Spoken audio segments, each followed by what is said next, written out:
Hey y'all, Chadwick here. It is a tomato celebration because I'm making tomato celebration pie.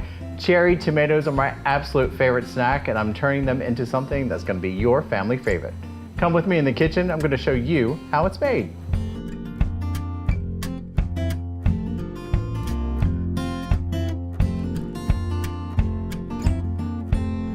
So the best part about this celebration pie is that you can eat it all year long. That means going to the grocery store. So I have a few tips for you.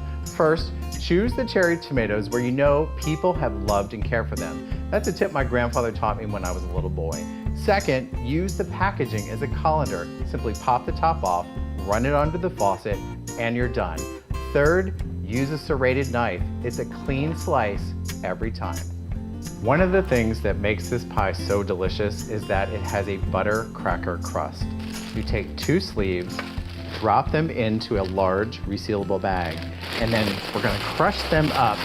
Not so fine that they're all crumbs because you want some of those large pieces. That's what makes our crust nice and tight. Then we're gonna drop it into a bowl with salted melted butter and a little bit of brown sugar. We'll mix this up really well. So you want it nice and moist. So now we're gonna take our moistened cracker crumbs and put it in a greased 10 by 15 pan. Then we'll stamp it out with the back of a glass, put it in the oven for 10 minutes at 400 degrees. It comes out nice and crispy. The filling is really quite simple. I've got 2 packages of softened cream cheese. I'm gonna add 1 egg, half a cup of salty Parmesan cheese, and a little bit of mayo. There's nothing better than tomatoes and mayo, right? I'm gonna mix this together for about a minute with the hand mixer, and then we'll fill our pie. So the pie crust is cooled and I've filled it with our creamy filling. Here's where the celebration of this pie comes into play with the cherry tomatoes. I've got 2 pints of whole cherry tomatoes and 1 pint that I've used the serrated knife to cut them in half.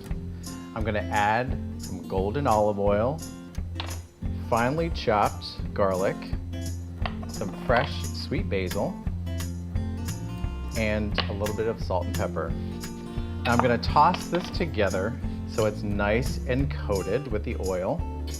Then I'm gonna make the pie, put it in the oven at 375 degrees for 35 minutes, and it's bursting with flavor. Y'all, this just came out of the oven and it smells so good. Before we eat, the final finish. I add some fresh cherry tomatoes on top of this, some crumbled bacon for a BLT twist, and beautiful pops of sweet basil. Sweet cherry tomatoes from snack to pie all year long. Now that's something to celebrate. For more recipes, tips, and cool kitchen tricks, go to ChadwickBoydLifestyle.com.